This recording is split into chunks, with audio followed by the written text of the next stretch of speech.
Salut Lola, Salut, merci d'avoir accepté l'invitation. On avec va plaisir. parler, on va parler un peu de toi aujourd'hui, un peu de la préparation mentale aussi surtout. Je te laisse te présenter et après je commence avec les questions.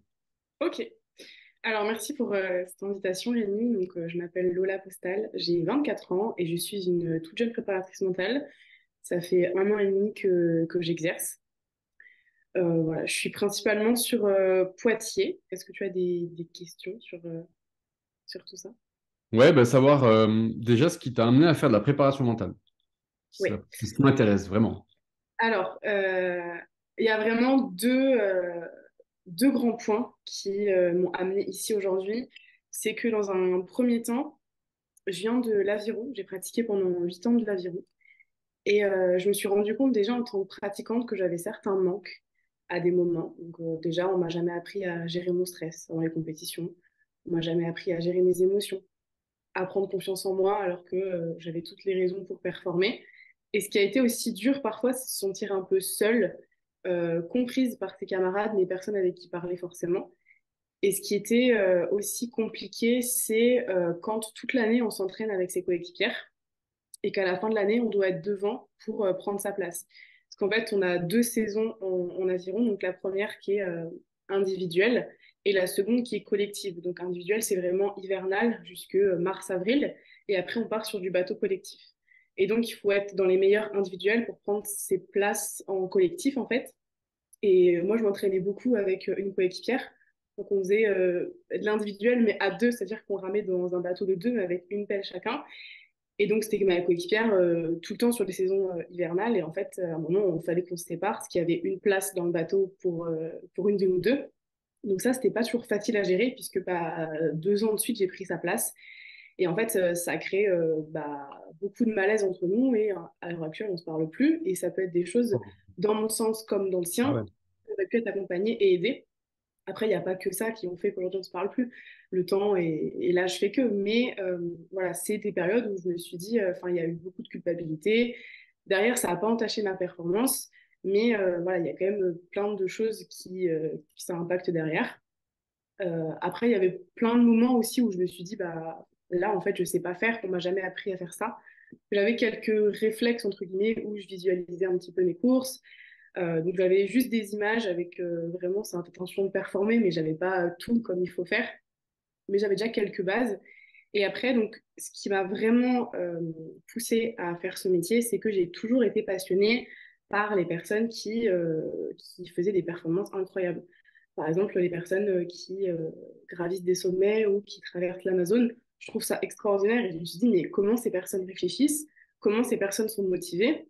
Qu'est-ce qui se passe dans leur tête? J'ai toujours rêvé d'être dans la tête de ces personnes-là pour comprendre comment est-ce qu'ils fonctionnaient. Et donc, au moment de l'orientation, je devais choisir soit une fac de psycho, soit une fac de sport pour pouvoir faire ce métier. Et j'ai choisi quand même la fac de sport pour vraiment expérimenter le sport, comprendre tous les sports, parce que je venais d'un sport très cyclique. Donc, c'était un sport complet, mais pas comme la gymnastique, quoi. Donc, j'avais quand même besoin de comprendre tous ces sports pour me mettre à leur place et pour pouvoir mieux les accompagner. Donc ça, c'est vraiment les deux points où je me suis dit, en fait, ouais, la psycho, les neurosciences, ça me passionne. Et moi, j'ai eu des manques, donc pourquoi est-ce que je remplirais pas ce manque à ce moment-là, quoi. Et comment tu as vécu ta carrière de sportive? Il y a eu des gros hauts et des gros bas. Il y a eu des gros hauts suite à des grosses victoires. Donc, j'ai fait 2 titres de championne de France par équipe, toujours avec la même équipe. Et les gros bas, c'était vraiment justement sur les saisons un peu creuses, où en fait j'étais sur une génération où j'étais un peu toute seule, et soit je m'accrochais à celle du dessus, soit celle du dessous, généralement celle du dessus. Et du coup, d'une année à l'autre, je me retrouvais un petit peu seule. Et donc là, en fait, on passe d'une euphorie où on fait des titres, où ça se passe trop bien, où on est dans un bon équipage qui nous tire vers le haut. L'année d'après, où je suis toute seule, où je m'entraîne toute la saison toute seule, et où c'est super compliqué de trouver une motivation pour l'année prochaine ou au moins la fin de l'année, quoi. Donc ça, c'était vraiment des gros bas. Après, je l'ai vécu plutôt bien dans le sens où j'en ai des bons souvenirs, j'ai quand même tiré de bonnes amitiés, tout ça. Ça a été vraiment formateur. J'ai vraiment appris à me connaître dans le sport. Dans l'ensemble, j'ai plutôt eu des hauts que des bas, même s'il y en a toujours dans une saison.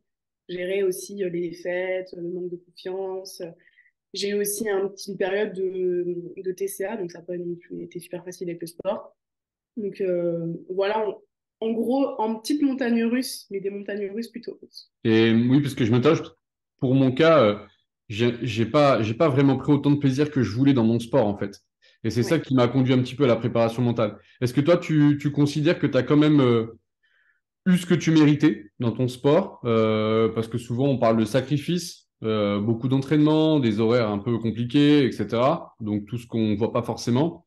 Alors, quand on a un titre, c'est bien, mais parfois, on l'a pas. Euh, Est-ce que tu considères, toi, que tu as eu ce que tu méritais ou que tu aurais pu avoir mieux ou que tu méritais mieux? Je sais pas si je méritais mieux, mais cette question du plaisir, c'est vrai qu'elle se pose aussi. J'ai pas, bah, après, le plaisir n'est pas là à chaque entraînement, mais j'aurais pu à ce moment-là prendre plus de plaisir dans mon sport. C'est vrai que j'ai manqué parfois d'objectifs dans le sens où je savais pas trop ce que je faisais là. En fait, des fois, je m'entraînais simplement, je venais, je faisais mon entraînement et je repartais. Mais ça m'avait rien apporté, juste à me rassurer en mode, bah, j'ai fait mon entraînement dans ma planif, mais pourquoi en fait? Il y avait cette question-là où parfois j'étais perdue de ne pas savoir ce que je faisais. Le plaisir, alors en fait, c'est bête, mais le plaisir, je le prenais en me disant, bah, cette saison hivernale, elle va être compliquée, tu vas être seule, etc.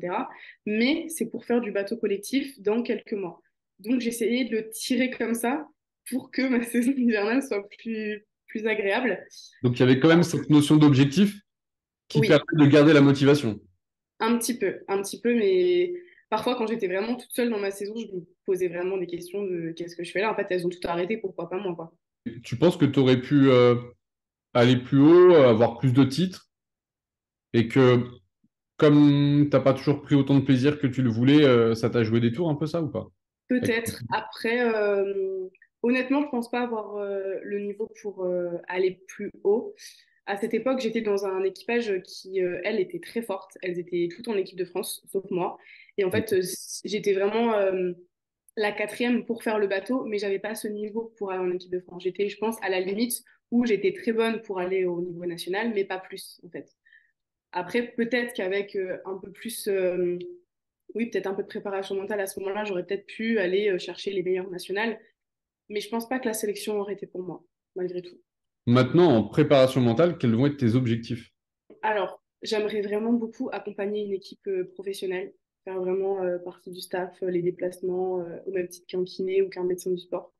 Ça serait vraiment le top du top. Carrément, c'est ce que je visualise à chaque fois. J'ai envie de faire partie, en fait, que le préparateur mental soit reconnu en quelque sorte, C'est comme ça, un membre exactement. du staff. Et ça serait vraiment, enfin, nous, c'est notre rêve, mais ça serait vraiment un plus, en fait, même pour l'équipe. Et je pense que, j'espère que ça va se développer dans le sens où ça va, j'ai l'impression que oui.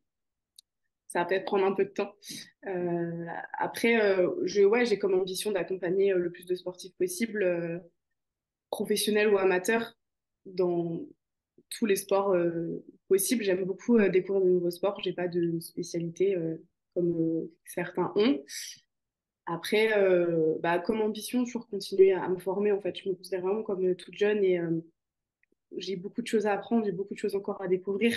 Donc, continuer toujours à me former, à rencontrer des personnes intéressantes pour me pousser vers le haut, évoluer en fait. J'ai pas vraiment d'objectif très fixe. Je sais pas si je ferai ce métier toute ma vie, mais pour l'instant, c'est un métier qui me plaît, dans lequel je m'épanouis.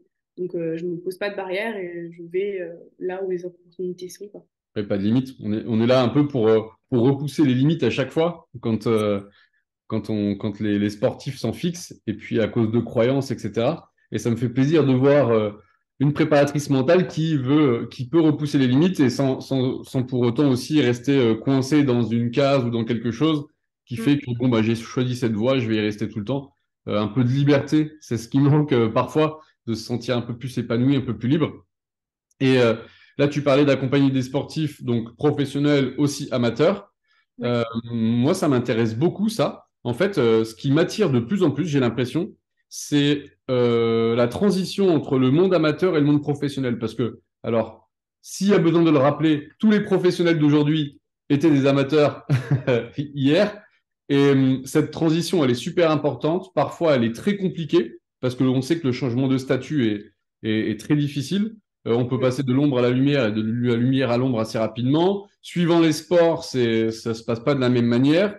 On peut briller pendant 1 an ou 2 pour certains et puis retomber dans l'amateurisme par la suite, etc. Il y a plein de cas de figure qui peuvent arriver qui sont, même quand on passe sous les feux des projecteurs ou quand on devient un peu plus médiatisé du jour au lendemain, ça peut être très difficile à vivre contrairement à ce que l'on peut croire parce qu'on n'est pas toujours préparé.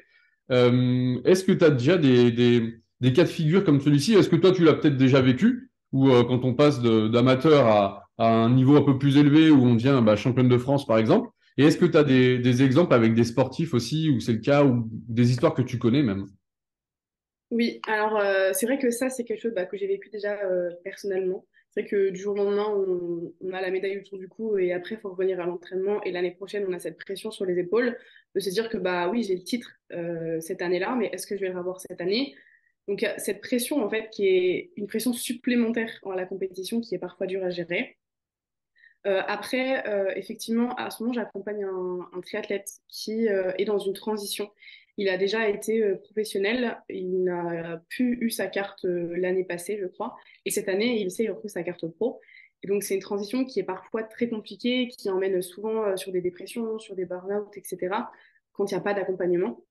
Donc, c'est une période qui est effectivement assez complexe à gérer. Donc, là, je l'accompagne effectivement sur ça puisque voilà, il y a quand même des questions qui se posent. Je pense que ça nécessite vraiment un accompagnement assez important pour passer d'un niveau à l'autre, dans un sens comme dans l'autre. Passer aussi de pro à amateur, ça peut parfois être très compliqué à gérer, voire plus. Donc, dans les deux cas, je pense que la préparation mentale a un impact direct sur ces situations-là. Je ne sais pas si toi, tu as des situations ou des exemples aussi dans ce cadre-là, ça m'intéresserait beaucoup aussi. Ouais, après, souvent, ce que je vois, c'est que, alors je ne sais pas si vraiment ça vient des fédérations, mais les sportifs, ils sont un peu laissés seuls. Euh, donc déjà, je les incite à bien s'entourer, que ce soit d'un préparateur mental, évidemment, c'est super important dans ces périodes-là, mais aussi au niveau familial, avec leur coach, avec tous les gens qui vont être autour d'eux. Ça va être vraiment primordial parce que il faut vraiment être bien accompagné, bien entouré dans les moments difficiles, mais les moments difficiles, c'est pas vivre que des échecs en fait. C'est ça que aussi où je veux sensibiliser un peu les gens quand on parle de moments, de périodes difficiles. C'est pas une période où on vit des échecs. Ça peut être des périodes où il y a plus d'enjeux. Une période où il y a beaucoup plus d'enjeux pour sa carrière notamment. Et ben c'est une période. Il va falloir être bien entouré, être très équilibré parce que comme ça on va encaisser encore mieux les choses et réussir à s'adapter le plus vite possible. Et je le vois en fait dans des sports où le monde amateur et le monde professionnel, il est très proche. Franchement, il y a quasiment aucune différence et ça va se jouer à un moment donné avec un sponsor, par exemple, qui va investir un peu sur toi et ça va te changer un peu la vie d'un seul coup. Et puis des fois, c'est l'inverse aussi. Tu peux avoir un sponsor qui te lâche et là, du coup, tu peux plus vivre de ton sport, tu peux plus payer tes saisons et ben, il y en a qui sont contraints d'arrêter. Et ça fait vraiment mal au cœur. Et il faut que, en fait, je pense que sportif, c'est vraiment très compliqué, encore plus que je le pensais, parce qu'il y a des sports comme le foot, le rugby, alors, il y en a où il y a beaucoup d'argent, d'autres où il commence à en avoir vraiment pas mal, mais il y a tellement un fossé entre l'amateur et le pro que, eh ben, quand il faut faire ce passage-là, c'est là où on n'a pas encore les moyens mais il faut qu'on se les donne et qu'on les ait pour pouvoir passer au-dessus souvent. Et c'est ça qui est très difficile, ouais. Et donc, ouais, c'est ça, je pense qu'il faut que tout le monde soit bien accompagné, bien entouré pour cet enjeu-là. Et c'est dur d'être compris des fois aussi. Est-ce que tu as l'impression que parfois il y a des sportifs qui sont incompris? Oui, c'est ça, ils se sentent seuls en fait. Pourquoi est-ce que tu t'obstines à faire ça alors que ça te rapporte rien? Pourquoi t'as pas un métier normal? Enfin, et au final, c'est vrai que ça aussi, ça me fait mal au cœur d'entendre ça parce que ils s'accrochent à leurs rêves et leurs proches sont pas forcément de leur côté à les soutenir alors que c'est souvent une base super importante la famille. Donc j'en entends pas tant que ça parce que j'ai pas beaucoup de sportifs professionnels ou proches du professionnel. J'accompagne beaucoup de jeunes dans les clubs. Donc c'est pas un discours que j'entends beaucoup. Quoique, parfois, les parents refusent, par exemple, que des enfants aillent en pôle. parce que l'école c'est important, parce que tu auras trop de devoirs, tu n'arriveras pas à gérer, alors que l'enfant est complètement en capacité de gérer et il n'a même pas testé en fait. Donc parfois je me dis c'est leur choix, mais peut-être que l'enfant aurait voulu y aller, donc on ne saura jamais. Donc c'est en fait, je trouve que la famille a un rôle super important sur les sportifs et ils s'en rendent pas forcément compte parce que bah, c'est des parents et qu'on n'a pas forcément de recul sur ce qu'on dit à nos enfants.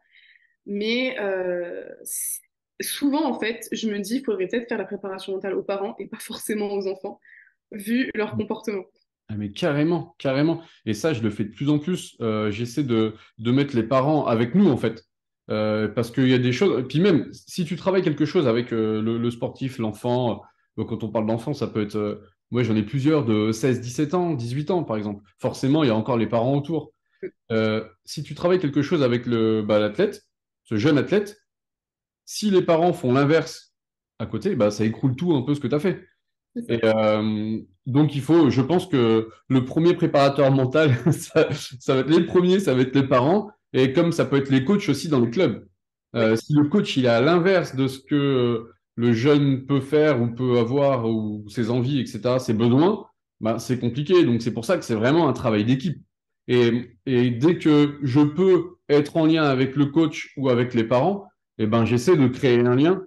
Et puis souvent, les parents, ils m'apportent aussi en fait des précisions. Des fois, je reçois des mails ou des messages pour me dire, eh ben, écoute, en ce moment, je la sens pas très bien ou je le sens pas très bien. En ce moment, bah, au contraire, ouais, je trouve qu'il a fait de gros progrès. Qu'est-ce que je dois faire pour encourager ça, etc. Et ça, quand les parents sont investis comme ça, c'est vraiment top. Il y a aussi le cas inverse où les parents sont trop investis et poussent trop l'enfant, donc ça peut mettre une pression sous les épaules. Donc bah, là, je parle aux parents qui regardent, mais ouais, ça va être un dosage en fait, hein. Mais comme un coach, ben, on sait que le métier de parent, c'est très très compliqué.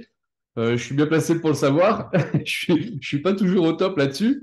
Et j'essaie de progresser en permanence. Et c'est vrai que être parent, ben, c'est un dosage. C'est un dosage, il faut être à l'écoute, il faut aussi imposer des choses. Parce que, bien sûr, donc, dans le cas des pôles, donc ça, ouais, on le voit souvent. Non, on va pas dans.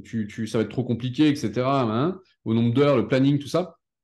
Après, sachant que moi aussi, je ne suis pas forcément pour. Tu vois, si mes enfants doivent partir dans une structure avec beaucoup d'heures de sport, je vais faire vraiment attention. Ça va vraiment dépendre de l'âge. J'ai vécu ça et c'était pas forcément adapté. En fait, je trouve que c'est pas adapté à tout le monde, en fait. Donc, à partir du moment où c'est pas adapté à tout le monde, c'est pas tout le monde qui doit y aller dès qu'il peut y aller, je pense. Ça, c'est mon avis perso. Et du coup, je sais plus ce que je voulais dire, mais en parlant, ah oui, en revenant sur sur les parents, euh, parfois, en fait, ça m'est déjà arrivé. J'ai déjà eu le cas où les parents, ils me demandaient ce qu'ils devaient faire. Et en gros, c'était pour un choix, en fait, pour un athlète. Mais en gros, c'est si on ne le pousse pas, il peut nous le reprocher plus tard. Et si on le pousse trop, il peut nous en vouloir. En gros, dire tu nous as gâché, tu m'as gâché mon adolescence et tout parce que tu as insisté pour que. Et c'est là où c'est difficile. Parce qu'un parent, il doit être aussi le moteur, parfois. Un enfant, il va pas être conscient de tout. Bah, même un adulte, d'ailleurs. Mais il peut pas être conscient de soit la chance qu'il a quand c'est de la chance. Parfois, on peut croire que c'est de la chance, mais ça n'est pas forcément. De l'opportunité qu'il peut avoir, la difficulté qui sont là, les dangers aussi.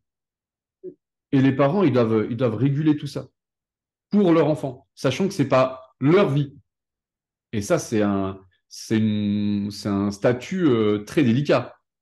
Donc, ouais, tu as déjà travaillé avec des parents? Ou est-ce que tu as déjà des parents qui te posent des questions ou qui sont curieux, qui peuvent être soit gênants, soit, soit au contraire très intéressants, mais t'as déjà eu ce cas? Ouais, j'ai un peu tous les cas de figure. J'ai des parents qui sont vraiment très détachés et j'ai des parents qui sont très investis. Genre, je dirais pas trop parce que ça va, j'ai pas eu le cas trop extrême. Mais c'est vrai que je reçois aussi pas mal de mails, ah mon enfant se sent comme ci, comme ça, donc c'est cool parce que ça me donne aussi un point de vue un peu plus proche que moi je peux avoir que quelques heures par mois. Ce que j'aime beaucoup aussi, c'est les entraîneurs quand ils me font des retours sur Ah ouais. ah on a des différences sur un tel, sur un tel. Et ce que je trouve encore plus intéressant, c'est quand les entraîneurs me demandent des mini-formations pour avoir les bases, pour aller dans le même sens, qu'on travaille en équipe. Et ça, je trouve ça incroyable parce que du coup, je les forme à un peu ma manière de penser, ma manière de faire avec leurs sportifs. Comme ça, on travaille tous dans le même sens. Et ça, je trouve ça vraiment très important et très intéressant, puisque du coup, on va vraiment pouvoir communiquer et avoir un retour, chacun, que ce soit les parents, les entraîneurs, moi, parfois les kinés, les préparateurs physiques. C'est vraiment un vrai travail d'équipe et c'est, je pense, le début de ce staff qu'on parlait tout à l'heure. Ouais. Ça peut être vraiment un premier pied vers justement ce travail collectif, vers la performance et le bien-être aussi, puisqu'il n'y a pas que de la performance, il y a aussi cette question de bien-être, de plaisir, de voilà, gérer son quotidien aussi avec les cours, le sport, enfin voilà, tout l'accompagnement qu'on peut avoir avec un sportif. Et je pense que les coachs sont très demandeurs, hein.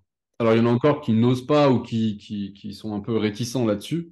Mais maintenant, j'ai beaucoup de coachs qui s'y intéressent et qui conseillent les athlètes. Là, sur les derniers avec qui, les nouveaux athlètes avec qui je travaille, franchement, j'ai l'impression que presque 100%, c'est leurs entraîneurs qui les ont conseillés de prendre contact avec un préparateur mental.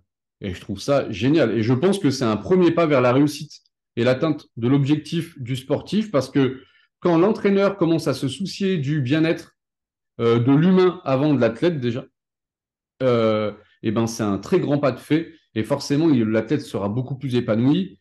C'est une grande forme de reconnaissance aussi. Je prends soin de toi, je t'oriente. Peut-être qu'il y a des domaines dans lesquels je ne peux pas t'aider et je vais bien t'orienter.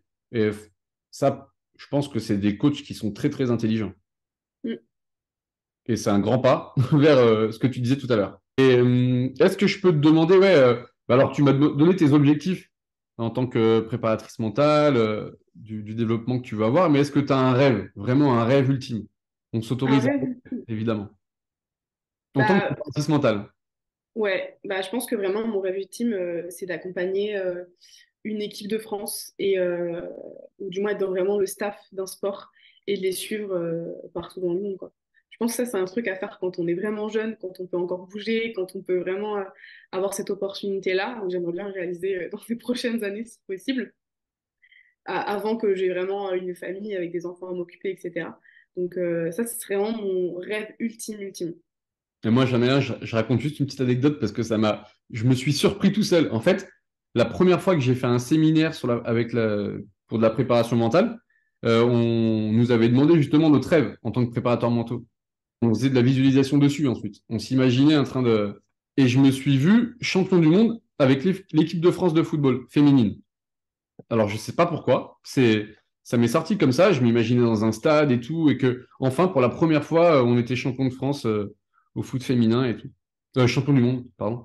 Et en fait, là, il y a eu la Coupe du monde féminine de foot récemment. Et quand elles ont perdu, j'ai été content, mais sans faire exprès. En fait, quand l'arbitre a sifflé, j'ai fait yes. Et après, je me suis dit, putain, mais ça craint, je suis con. Je les encourage depuis 1 heure et demie. Et avec ça, je suis content. Il y a un problème. Et je me suis rappelé de ça après. Je me suis dit, putain, mais ouais, c'est avec moi qu'elles vont la gagner. Et du coup, je me suis dit, putain, c'est un signe, ça.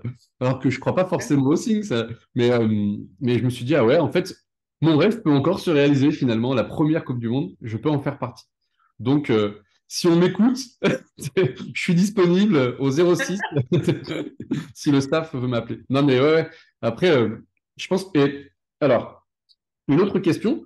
J'ai l'impression que maintenant, je prends beaucoup plus de plaisir, je suis beaucoup plus épanoui dans ma vie et j'ai l'impression de vraiment avoir trouvé ma voie, limite, en tant que préparateur mental, plutôt qu'avant en tant que sportif. Alors, je ne sais pas s'il y a un lien ici, il faut comparer en fait. Mais je me dis que en fait, c'est ça que je voulais faire depuis le début. J'étais pas vraiment fait pour être un athlète. Alors ça, voilà, c'est des croyances évidemment. Mais je me disais que j'étais pas vraiment fait pour être athlète. J'étais plus fait pour accompagner, pour être un accompagnant. Est-ce que ça te fait ça aussi? Ou est-ce qu'il y a que moi? Oui, alors après, enfin, c'est un peu dans ce sens-là. Pour moi, il y a pas de hasard. Effectivement, si toi comme moi, on a fait du sport quand on était plus jeune, c'est aussi pour comprendre le sport, pour qu'on se mette vraiment à la place et qu'on puisse évaluer toutes les problématiques qu'on a pu rencontrer pour pouvoir mieux accompagner derrière. Effectivement, moi aussi, je me sens plus épanouie maintenant que j'accompagne des sportifs, puisque je vois plein de sports différents, plein de niveaux différents, plein de mondes différents. Et ça m'épanouit beaucoup plus que effectivement faire que mon sport, être vraiment cloisonné dans ce sport, etc. Effectivement, oui, je ressens ça aussi, maintenant que tu me poses la question. Je me suis jamais posé la question avant, mais ouais, tu Voilà, me la poses, effectivement. Oui, c'est vrai. ouais, tu te sens plus à ta place maintenant.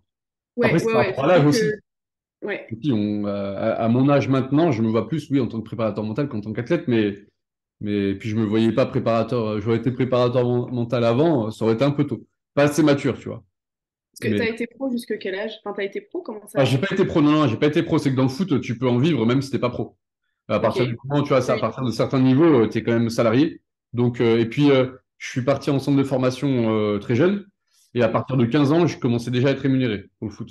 Donc, en gros, de 15 à 25 ans, j'ai vécu du foot.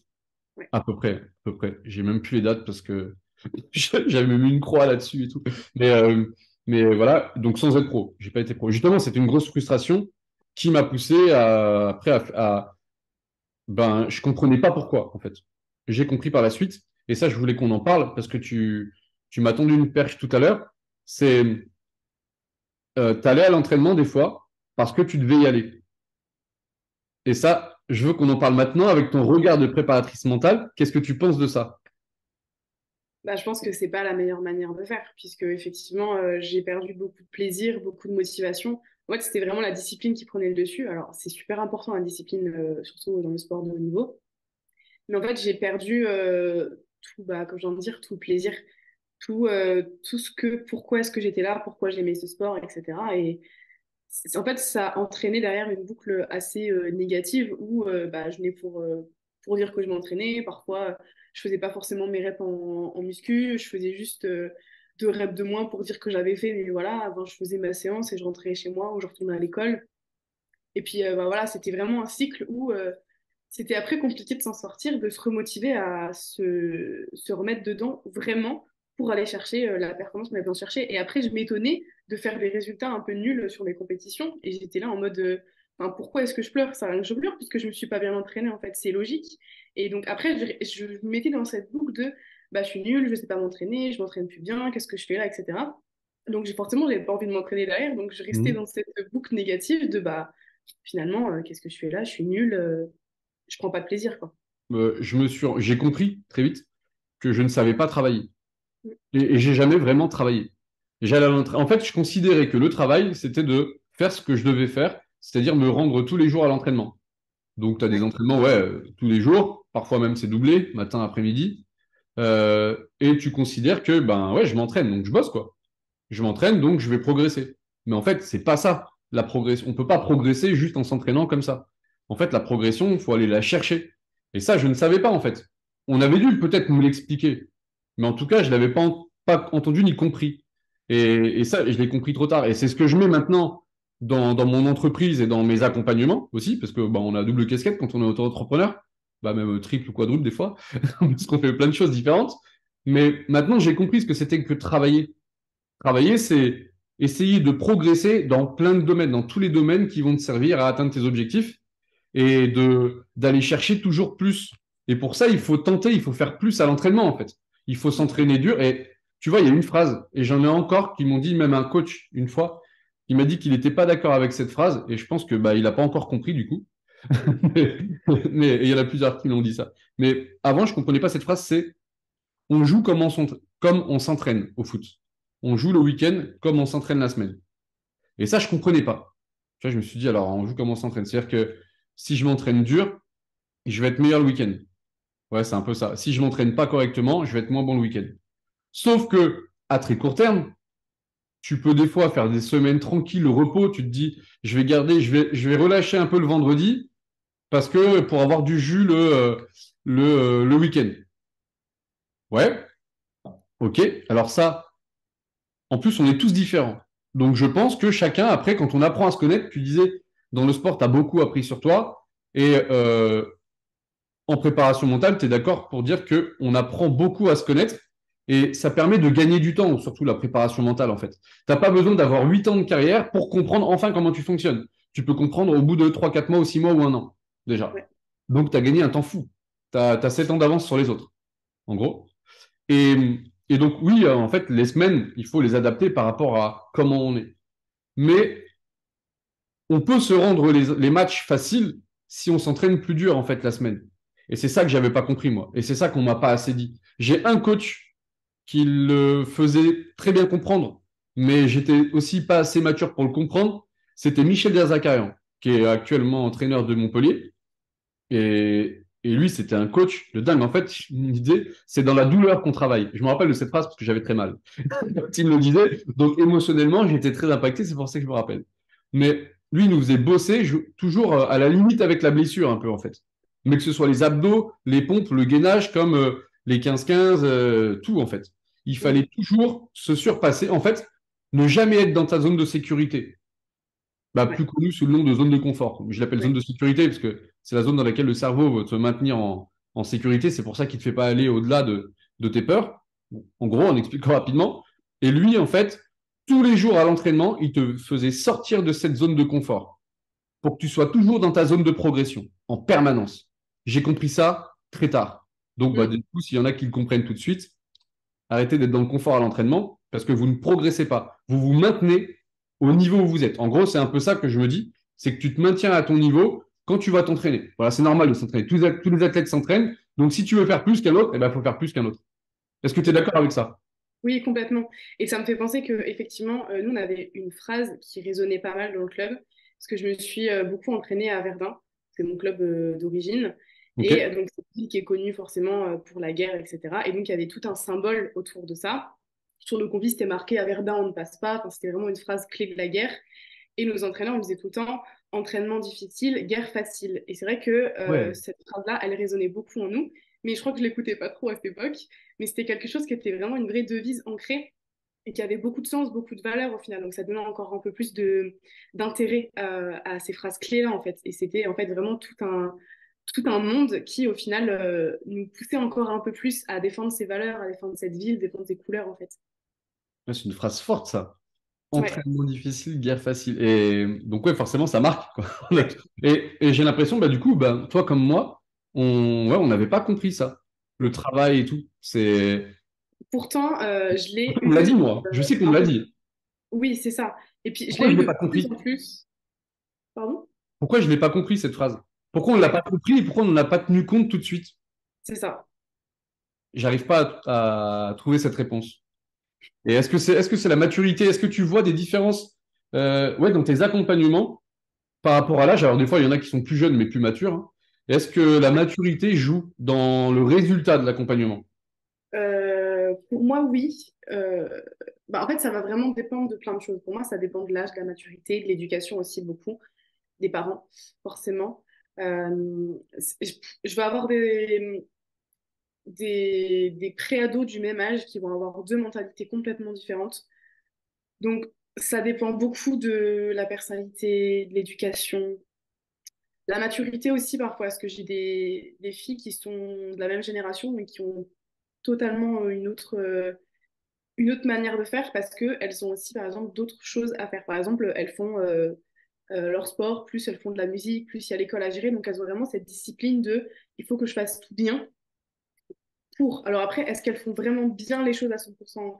Elles me disent que oui, mais sauf que moi aussi, à cette époque, je disais oui. Donc, est-ce que elles se rendent vraiment compte? Je pourrais pas vraiment dire. Mais je pense que c'est vraiment, enfin, en tout cas, de mon point de vue, moi, je l'ai fait au fur et à mesure quand je suis arrivée avec des filles qui s'entraînaient vraiment dur.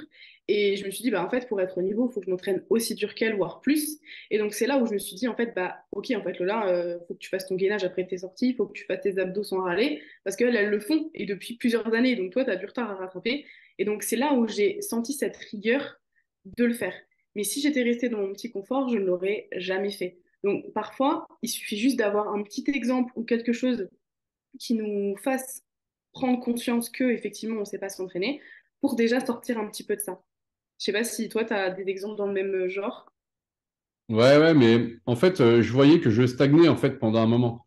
Donc, pour ma part, hein, moi, je le voyais. Je vois aussi d'autres athlètes qui font pas plus, qui réclament plus, qui veulent plus, mais qui ne font pas plus. Et c'est difficile de leur faire prendre conscience de ça. Et d'ailleurs, ben, je te pose la question, c'est quand tu as un athlète, parce que ça peut servir à tous ceux qui nous écoutent là, quand tu as un athlète qui a des objectifs assez élevés, mais tu vois que ce qu'il fait, ça ne va pas par rapport à ses objectifs. Ça suffit pas du tout. Comment tu lui fais prendre conscience et qu'est-ce que tu travailles avec lui? Bah, je travaille, déjà, je lui demande sur une échelle l'intensité qu'il met à ses entraînements. Est-ce que, je sais plus comment, elle a un nom cette échelle-là. J'ai plus le nom en tête, mais une échelle où l'intensité qu'il a mis, l'effort qu'il a ressenti, est-ce qu'il était fatigué à la fin? Pour déjà prendre conscience, bah oui, si tu es à 5 sur 10 à un moment donné, c'est que peut-être que l'intensité n'était pas la bonne.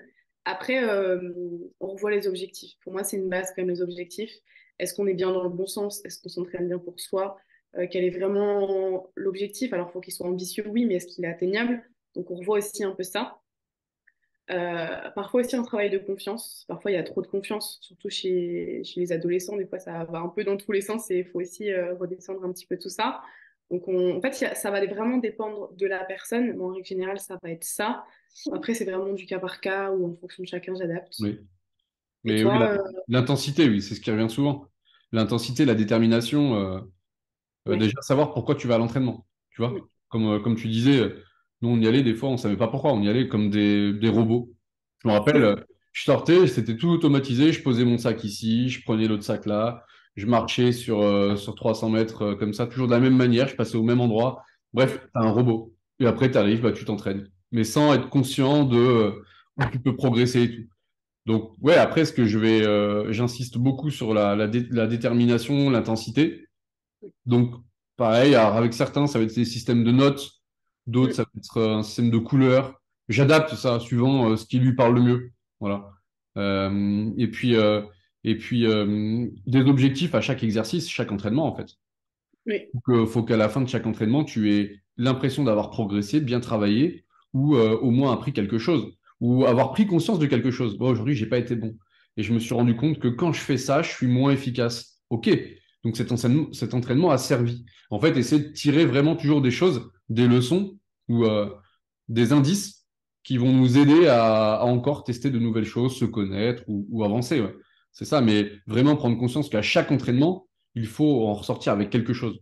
Mais c'est pas toujours facile parce que après tu sais pas, tu peux pas toujours vérifier. Alors je sais pas si toi aussi, moi je fais beaucoup de visio essentiellement. Alors j'étais contre à la base, mais le confinement a fait que bah j'ai pas eu trop le choix si je voulais continuer de gagner de l'argent, de pouvoir travailler et continuer mon activité.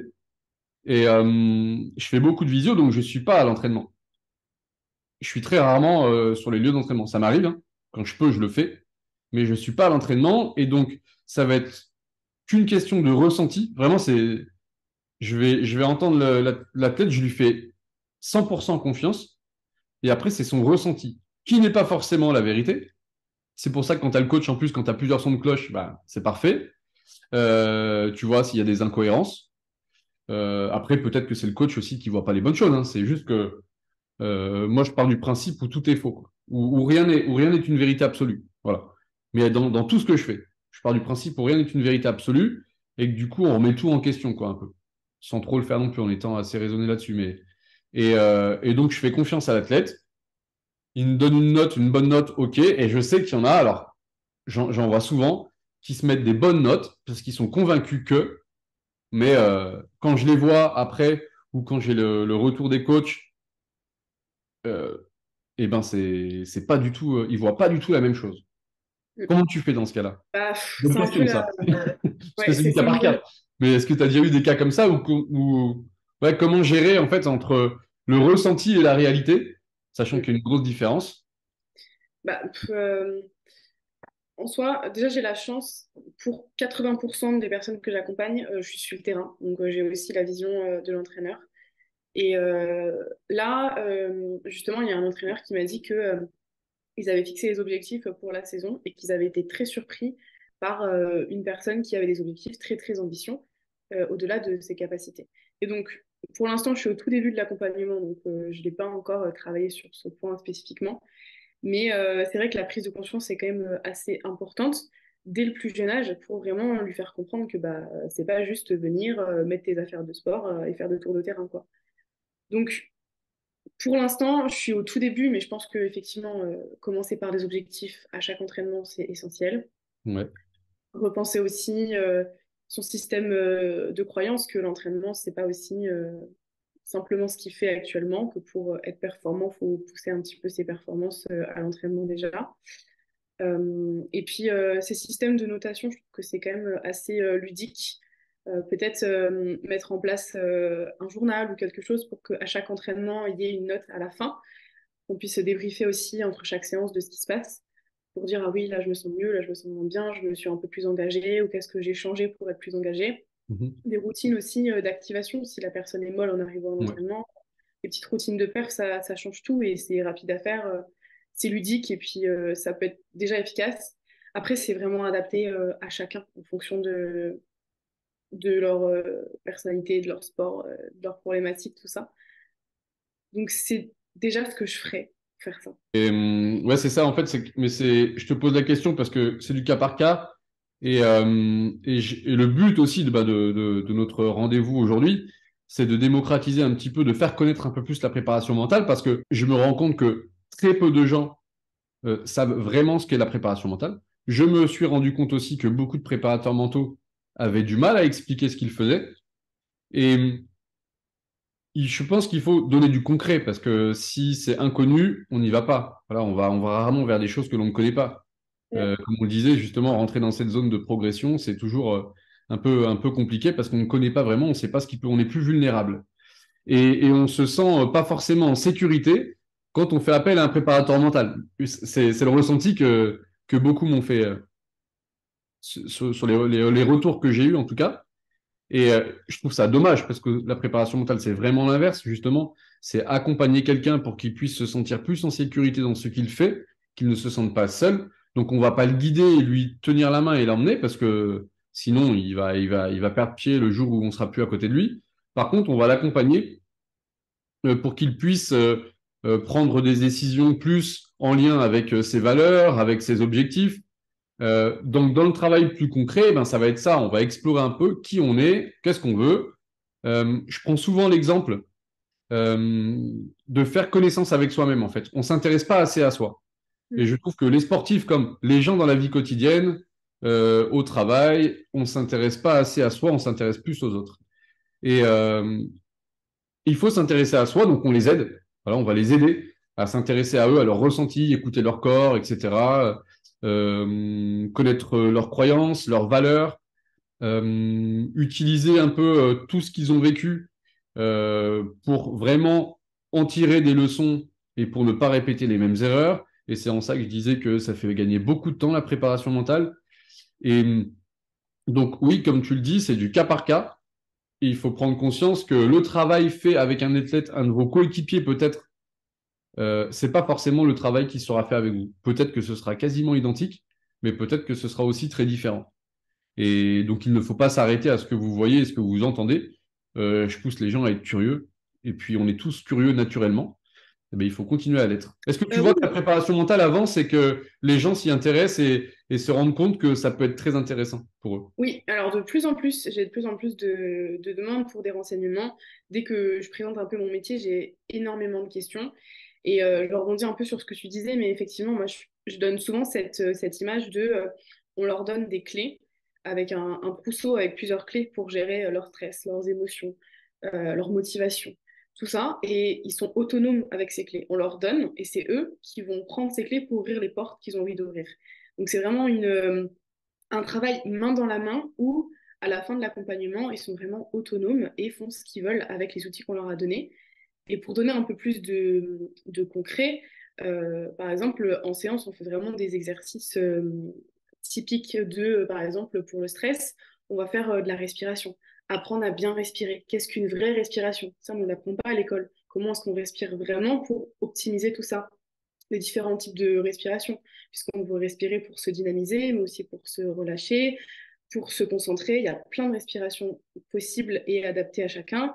On fait aussi de la relaxation, on peut faire aussi de la méditation, par exemple, pour la concentration, pour plein de sujets. La méditation, c'est un outil incroyable que j'adore. On peut faire également, enfin, du coup, moi je suis formée à l'hypnose, mais l'hypnose, ça peut être aussi un bon outil en plus dans les accompagnements. On peut faire également, donc je parlais des routines de performance. Donc, des routines de performance, c'est une succession de petits exercices pour permettre de passer d'un état à un autre. Par exemple, on peut faire, pour se dynamiser, il y a beaucoup de sportifs qui écoutent de la musique, donc une playlist bien précise, suivie d'une petite visualisation rapide avec les intentions de la performance qui va suivre, des mots-clés, des choses comme ça, un peu de respiration, et ça suffit pour se dynamiser, et ça prend 3-4 minutes, et on passe d'un état de je suis mou à je suis prêt, je vais faire ma performance, ça y est quoi. Donc, c'est des choses qui sont vraiment très concrètes. On passe quand même un peu par de la théorie. On va expliquer comment est-ce que, par exemple, fonctionne le stress, pourquoi on a du stress, pourquoi c'est important de le ressentir, etc. Et on met directement en pratique derrière avec des exercices concrets, utilisables dans le sport, mais aussi dans la vie de tous les jours. Je pense qu'on travaille de un peu la même manière. Oui, avec beaucoup de concret. Et je rajouterais même ce que je fais de plus en plus, c'est que je donne des petits cours. Mais on en avait déjà parlé, je sais que tu fais ça aussi. Et je trouve ça génial parce que je le fais. Non, mais je donne des petits cours en fait, parce que quand on va, par exemple, je reprends la playlist. Quand on va demander à un athlète de faire une playlist, ok. Eh ben, ou là, quand on parle de respiration, bref, tous les petits exercices, en fait, il faut savoir qu'il n'y a rien de sorcier, rien de compliqué, et tout est prouvé scientifiquement. Ça, c'est super important de le signaler. Et j'aime bien leur montrer. Alors, je m'intéresse beaucoup aux neurosciences, que ce soit des formations ou des livres ou quoi que ce soit. Et c'est important pour moi de montrer si tu écoutes telle musique ou si tu fais telle respiration ou si tu fais tel exercice, regarde ce qui va se passer physiologiquement dans ton corps et pourquoi ça a cet impact sur toi. Et ça, c'est super important de compte parce qu'il y en a qui vont croire que justement, c'est basé sur des croyances. Si je me motive en me disant que je vais y arriver, je vais y arriver. C'est pas que du discours interne, quoi. Le discours interne, il a un impact aussi, mais encore différent. Il faut le faire d'une manière suivant la situation, d'une autre manière si on vit une autre situation. Tout ça, ce sont des réglages en fait. Comme on va accorder une guitare, et ben on va accorder en fait ses qualités et toutes les choses, ses compétences pour pouvoir atteindre notre objectif. Et pour jouer juste, et ben il va falloir accorder toutes ces cordes. Il faut vraiment expliquer que tout est prouvé scientifiquement et qu'on peut leur expliquer, toi comme moi, pourquoi c'est utile et qu'est-ce que ça va avoir comme impact sur toi. Parce que c'est pas des choix au hasard. Ah ouais, toi t'aimes bien la musique, on va te faire écouter de la musique. Non, ça je le fais dans mes accompagnements. Quelqu'un qui aime beaucoup la musique. En plus, de plus en plus, j'accompagne des artistes. Et alors c'est franchement, alors merci, c'est génial ça. Je prends j'avais testé avec certains artistes et tout. Pour moi en fait, parce que je voyais plein de choses. Et bref, donc du coup, j'essaie de développer un petit peu plus ça parce que ça me procure beaucoup de plaisir de faire ça. Mais bref, si dans mes accompagnements, j'essaie de personnaliser. Quelqu'un qui est fan de dessin, et ben au pire, je vais lui faire des exercices qui passent par le dessin. Pourquoi pas? Quelqu'un qui adore écrire, on va faire pas mal d'exercices d'écriture. Voilà. Quelqu'un qui adore voilà, tout ce qu'on. Je vais m'intéresser à leur passion, en dehors de leur sport ou en dehors de leur métier ou en dehors de tout ça, pour pouvoir aller chercher encore quelque chose de plus profond peut-être. Et ça, oui, donc forcément, on va faire des choses en lien avec ce que les personnes aiment. Mais toujours en voulant aller atteindre un certain objectif, une réaction, un changement ou quelque chose, mais qui va être, ça vient pas en un claquement de doigts. Et puis aussi, je compare souvent à la préparation physique. Tu vois, il y en a beaucoup qui s'y intéressent, qui savent pas comment ça marche, et du coup, ils me disent, ouais, j'aimerais bien faire une petite séance. Ok, mais en une séance, alors bien sûr qu'une séance, ça peut être très bénéfique. Oui, j'ai déjà vu en une séance des gens qui en ressortent avec de nouvelles réflexions, un peu changées finalement, parce que ça a été un petit déclic. Mais ce ne sera pas un déclic sur le long terme. Bien sûr, ça va être super intéressant sur le coup. Ils vont peut-être se passionner de ça et s'interroger encore plus sur eux. Ok, donc ça va servir à ça. Par contre, ça ne va pas changer du tout au tout, du jour au lendemain, parce qu'il n'y a rien de magique. Et je le répète, c'est comme la préparation physique, c'est un travail qu'il faut faire régulièrement, aussi par cycle, et pour pouvoir ensuite devenir un peu plus autonome. Mais de plus en plus, je me pose la question, parce que même moi, je me fais accompagner. Tous les mois, je prends un rendez-vous avec, avec Diego d'ailleurs, et qui me fait beaucoup de bien, parce que il y a le secret professionnel, donc ça aussi, il faut insister là-dessus. Tout ce qui se dit en séance, déjà, les athlètes ou les personnes, parce que j'accompagne aussi des gens dans la vie quotidienne maintenant, mais peuvent nous dire ce qu'ils veulent. Ils sont obligés de rien déjà. Ça, c'est une première chose, mais ça, on le dit dans le cadre, etc. Mais tout reste bien sûr secret. Et, euh, et pour nous, c'est important d'être accompagné. Et puis, on voit que ça. Moi, je vois du bienfait de mon côté aussi parce que je reste assez focus sur mes objectifs. Je vois si je suis apte parce que si je vais pas bien, comment je peux aider quelqu'un? C'est un peu plus compliqué. Donc, c'est important aussi, moi, de faire attention à mon bien-être mental. Euh, donc, je pense que c'est bénéfique pour tout le monde et que c'est sur du long terme. C'est comme un régime, en fait. Si on mange bien pendant une semaine, 2 semaines, 3 semaines, ben, si après on arrête de manger équilibré, et ben, ça va être compliqué de garder le poids de forme et tout ça. C'est un engagement et après, il faut le suivre, il faut rester assez équilibré tout le temps sur le long terme. C'est ça. Et je donne souvent l'image, sûrement que tu la connais, mais d'une chaise pour expliquer l'intérêt de la préparation mentale. Les C'est quatre que pieds. ouais, les 4 pieds de la chaise sont Ouais. associés aux 4 pieds de la performance, donc physique, mental, technique et tactique. Et on travaille souvent 3 piliers, donc physique, tactique et technique. Et donc si on associe ces piliers-là au pied de la chaise, on se rend bien compte que bah, si 3 sont travaillés et pas un, donc le pilier mental, la chaise va être un peu plus instable, voire tomber. Donc c'est la même chose, si on ne travaille pas de la même manière les 4 piliers régulièrement de façon sérieuse, forcément la performance sera un peu moins solide. Et dans l'autre sens aussi, si on travaille en préparation mentale, et ben en fait on va avoir cette confiance en plus de se dire bah oui je suis solide, ma chaise est solide et peut-être que mes concurrents ne travaillent pas encore en préparation mentale, donc j'ai cette capacité en plus de pouvoir être performant ce jour-là parce que voilà j'ai géré mes croyances limitantes, je suis motivée, j'ai ma petite routine de perf, je suis en place, que eux n'ont pas. Donc ça amène aussi un peu plus de confiance ce jour-là pour déjà prendre un pied de plus par rapport aux autres pour performer. Et rien que ça peut complètement faire la différence. Ouais, de comprendre ça, de prendre conscience que ben, le cerveau, c'est important. Alors, c'est cool que tu parles de la chaise parce que moi, je le présente différemment. Mais c'est top parce que du coup, ça permet d'avoir différents points de vue. Et c'est ça aussi qui est. Chacun doit choisir son préparateur mental qui lui convient aussi. Et ça, je sais que des fois, moi, je me sens pas capable d'accompagner certaines personnes. Et je pense aussi des fois qu'il y a d'autres personnes qui se disent, non, avec Rémi, je vois pas trop, quoi. Il travaille peut-être pas de la manière dont j'ai besoin. Et je préfère aller voir, bah, par exemple, Lola ou voilà. Et c'est vrai que c'est bien d'échanger entre préparateurs mentaux. On le fait régulièrement. Ben, on a eu plusieurs rendez-vous déjà, puis même avec d'autres, en visio, tout ça. Et je trouve que c'est important on est tous différents. Malgré qu'on ait quand même beaucoup de points communs, on a quand même des manières différentes de voir les choses et c'est trop bien parce que on peut même rediriger les gens si besoin ou quoi, mais au moins on va pouvoir apporter des réponses. Et donc du coup, moi je présente pas trop ça comme une chaise du coup avec 4 pieds, mais tu me diras ce que tu en penses d'ailleurs après. Mais plus comme un tabouret avec un trépied quoi, avec 3 pieds. Et le mental pour moi, il repose vraiment sur le physique, la technique, la tactique et c'est pour ce que je me dis, c'est que il faut travailler le physique à 100%. Il faut vraiment travailler le physique à fond. Il faut travailler sa tactique, sa technique. Et après, parce que le cerveau, il va utiliser tout ça pour tenir en équilibre. Donc le tabouret, sur chaque pied. Mais si tu es faible physiquement, eh ben, ton tabouret va être bancal. Le cerveau, il va vouloir utiliser le physique, mais il ne pourra pas l'utiliser correctement parce que tu n'auras pas assez travaillé. Donc, ce que je me dis, c'est travailler dans tous les domaines et ensuite avec le mental, on va pouvoir se servir de tous ces domaines pour être la personne la plus performante possible. Donc, tu vois, je l'explique un peu différemment. Pour moi, le cerveau, il est au-dessus de tout le reste.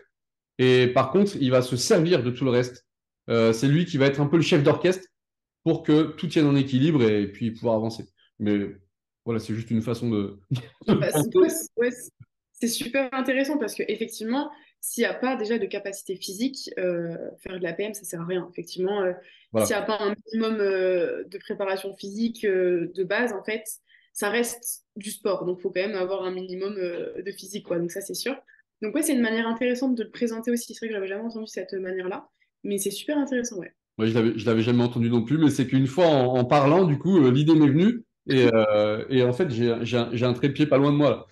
Et du coup, et c'est pour ça que j'ai pensé à ça et je me suis dit, parce que après, j'ai fait des schémas pour l'expliquer quand je fais Ouais. des conférences ou quand je fais des séances collectives comme ça. J'ai des schémas où, en fait, où je place le mental au-dessus. Tu vois, il y a souvent sur Internet, on trouve le carré coupé en Oui, quatre, mais pour oui, moi, la part, elle n'est pas égale, en fait. Parce que si on n'a pas le mental, on a beau être très physique, on peut rien mm, faire. Et en fait, si, pareil, si t'es très technique, mais que tu es trop stressé ou que tu sais pas utiliser ta technique au bon moment, eh ben, tu donneras rien. Et en fait, c'est bien d'avoir toutes ces qualités-là, physique, technique, tactique, mais sans le mental, si tu les utilises pas correctement, si tu n'as pas un chef d'orchestre, l'orchestre, eh ben, il va pas jouer correctement. Mais j'impose pas mon idée. C'est juste que moi, je le vois comme ça, et comme j'arrive un peu mieux à l'expliquer comme ça, bah, du coup, je crois plus en ce que je fais. Donc, ah forcément, non, je mais suis plus, c'est super intéressant. Et en plus, si tu as cette croyance, en plus, c'est. Enfin, je comprends dans le sens où tu vas et je trouve ça super intéressant. Ouais. eh ben, merci. Ça me conforte dans mes croyances, du coup. Oui, oui. C'est ce que je cherchais. Bon, on approche à la fin, ça fait déjà 1 heure. Alors, ouais, moi, j'ai pas vu l'heure passer, honnêtement. Merci encore. C'était, je pense, pour ceux qui nous regardent, très intéressant. Et n'hésitez pas à poser des questions en commentaire. Et puis de contacter Lola, de me contacter. N'ayez pas peur de poser des questions. On y répondra. Les réponses aux questions sont gratuites, hein. Et vous pouvez prendre des rendez-vous pour voir ce que c'est que la préparation mentale, voir un petit peu plus et avoir un petit peu plus. J'espère qu'on a mis un petit peu plus de concret dans ce que vous pensez de la préparation mentale. En tout cas, ça fait partie de notre job aussi, c'est de faire connaître un petit peu ça, de démocratiser un petit peu la préparation mentale, de rassurer les gens là-dessus. C'est pas de la magie, on n'est pas des gourous. Maintenant, on repose sur des preuves scientifiques. Maintenant, on a des vrais outils grâce à des années et des années d'études et de recherche. Des vrais outils existent pour travailler le mental. Et, et donc, on vous incite à vous renseigner là-dessus. Euh, J'aimerais, bah, juste pour finir, si tu avais quelques mots à ajouter, aussi, bah, si tu veux parler un petit peu de ton actualité ou si tu as des projets, je te laisse, là, tu dis ce que tu veux. Merci. Déjà, juste pour petit rappel, c'est une question qu'on me pose souvent, mais la différence entre un préparateur mental et un psychologue du sport, Ah c'est oui, bien joué. que le psychologue va vraiment travailler sur des pathologies, des maladies mentales en lien avec le sport ou non. Donc, par exemple, des troubles du comportement alimentaire ou des dépressions sportives ou des addictions. Alors que nous, notre rôle, c'est vraiment de travailler sur toutes les autres thématiques qui vont toucher au sport. Donc, le stress, les émotions, la concentration, tout ce qui va toucher au sport de manière large ou un peu plus recentrée. Mais voilà, si on sent qu'il y a des problèmes plus, enfin, du type trouble, etc., on va plutôt orienter vers des professionnels et travailler en lien avec le psychologue ou le thérapeute en question. Voilà, on a vraiment deux rôles complémentaires mais distincts. Donc ça, c'est une question qu'on me pose souvent, donc j'y réponds si la question se pose. Et puis, pour ce qui est de mon actualité, eh ben, je me suis récemment formée en hypnose. Donc ça, c'est un outil que j'adore, que j'utilise dans mes accompagnements ou en plus. Donc soit je le fais entre deux séances de PM ou alors je fais que de l'hypnose. Et chez le sportif, on va principalement travailler sur la confiance, sur la motivation, sur la gestion de ses émotions ou simplement sur de la relaxation. Ça fait aussi beaucoup de bien et c'est des outils qui permettent d'aller travailler sur l'inconscient. Donc, c'est des choses un peu plus enfuies qu'on n'a pas forcément accès de manière générale. Et donc, c'est de l'hypnose thérapeutique, c'est pas de l'hypnose de spectacle. Je me suis pas formée à faire la poule. Enfin, c'est des choses que je trouve pas très éthiques. Donc, c'est des choses qui sont vraiment douces et bienveillantes que j'adore faire et qui sont vraiment des portes ouvertes vers des blocages souvent. Donc c'est des choses qui se font dès l'enfance, hein. Il n'y a pas d'âge pour commencer à faire de l'hypnose. Et voilà, donc ça c'est un domaine que j'adore faire en ce moment et que j'aime bien développer. Je reviens sur l'hypnose parce qu'il y en a qui me disent, ouais, est-ce que ça marche? Tu vois, c'est la question, c'est est-ce que moi, j'y crois pas à l'hypnose, par exemple. Mais il y en a qui m'ont dit aussi, moi, je crois pas à la préparation mentale. Et j'étais le premier à le dire quand j'avais 16 ans, j'avais eu des préparateurs mentaux, je disais, j'y crois pas. Mais c'est pas une question de croyance. Je répète que c'est basé sur des faits scientifiques et tu peux expliquer, alors, pas tout de suite, parce que c'est plus compliqué, mais si quelqu'un te demande, on sait comment l'hypnose fonctionne et comment entrer en état d'hypnose, ça s'explique, en fait. Oui, C'est très clair, c'est pas compliqué à comprendre. Et voilà, c'est pas une croyance en fait. Oui, ça mm, marche, mais après, ah ben, je vais rajouter un truc là-dessus parce qu'à chaque fois on me fait le. En fait, un préparateur mental ou un hypnothérapeute, etc. Donc l'hypnose, c'est un outil de la préparation mentale aussi, au même titre que la sophrologie, par exemple, que la PNL, etc. Donc on peut avoir plusieurs outils qui intègrent d'autres outils encore plus concrets. Toute hypnose est déjà auto-hypnose. Si, en fait, c'est nous-mêmes qui nous faisons partir. La personne va accompagner l'hypnose, va être la voie pour faire ce voyage. Mais si on ne veut pas partir, on ne partira pas. Donc, dans tous les cas, il faut déjà un petit peu y croire. À partir du moment où la personne passe la porte pour faire l'hypnose, elle y croit. C'est comme quand on va acheter un billet pour aller voir Mesmer, on y croit. Donc, on a déjà adhéré à la chose. Donc, il y a cette question de croyance, du coup, un petit peu. Donc, si on n'y croit pas, forcément, on va tout faire pour ne pas partir, pour se dire, en fait, bah voilà, cette croyance limitante de ça marche pas, je suis pas partie, donc j'avais raison, etc. Donc, cette boucle des croyances-là. Donc, l'hypnose de base, c'est un état naturel qu'on a plusieurs fois par jour et qui permet en fait d'accéder. En fait, c'est un état qu'on va avoir avant de s'endormir ou juste au réveil. Oui. C'est à ce moment-là où le cerveau il va être le plus réactif et c'est à ce moment-là où il faut surtout pas être sur son téléphone parce que le cerveau est beaucoup plus du coup ouvert à tous les réseaux sociaux, la comparaison, la critique. Alors pour ça qu'on met des affirmations positives dès le matin, par exemple. Alors quand c'est de l'hypnose, comme tu disais, il faut cette croyance, il faut y croire, mais je dirais plus qu'il faut se savoir, en fait, savoir que ça Oui, marche, en fait. Mais ce qui peut faire que ça ne marche pas, ou justement, c'est les personnes qui sont un peu plus fermées et qui n'y croient pas, ou qui ne savent pas que ça marche. Et, et je prends l'exemple des préparateurs mentaux, je compare aux médecins. En fait, un bon préparateur mental aussi, c'est que il va pouvoir faire par rapport, on pose pas mal de questions au début, donc soit par questionnaire, soit des entretiens semi-directifs, etc. Essayer de comprendre pourquoi la personne fait appel à nous, ses motivations, sa détermination aussi à évoluer. Et en fait, on va faire un diagnostic et on va travailler des choses par rapport à ce diagnostic. Mais c'est comme un médecin, en fait. On va dire, ouais, j'ai mal ici, j'ai mal là, ok, je vais écouter ton cœur, patati patata, je vais regarder au fond de ta gorge si tu es irrité, tout ça. Et après, il va pouvoir faire un diagnostic. Donc, tu as la grippe, je vais te donner tel et tel médicament. Mais s'il se trompe, il ne donne pas les bons médicaments, eh ben, on ne va pas guérir. Eh ben, c'est exactement pareil pour un préparateur mental. Donc, on a les outils qui peuvent vous aider et vous accompagner à atteindre vos objectifs. Par contre, si le préparateur mental ne fait pas le bon diagnostic, eh ben, il ne va pas vous aider de la bonne manière. Et du coup, effectivement, ça peut ne pas marcher. Je pense que c'est aussi pareil en hypnose, de toute façon. Si tu ne vas pas dans la bonne direction, eh ben forcément, tu n'arrives pas dans la bonne ville. Tu vois? Eh ben, c'est exactement pareil pour nous. Et c'est ça, en fait, quand il y en a qui disent, ouais, mais moi, j'en ai déjà fait, ça ne servait à rien. Eh ben, peut-être que le diagnostic n'était pas bon. Peut-être que aussi la personne ne s'est pas livrée correctement et était là juste pour être curieuse au départ. Eh ben, quand on fait ça juste par curiosité, il faut être clair aussi. Mais voilà, ça part d'un diagnostic et d'un bon questionnement au départ, d'une bonne découverte, et ça peut engendrer plein de choses après derrière. voilà. Ou que c'était pas le bon moment parce que par exemple en hypnose, l'inconscient choisit à quel moment c'est le plus opportun pour la personne. Donc, l'inconscient comme le conscient choisit aussi le bon moment. Donc, parfois, c'est pas la bonne personne, pas le bon moment, pas le bon outil. Il faut juste tester pour adapter. Et bon, on arrête là-dessus, c'était génial.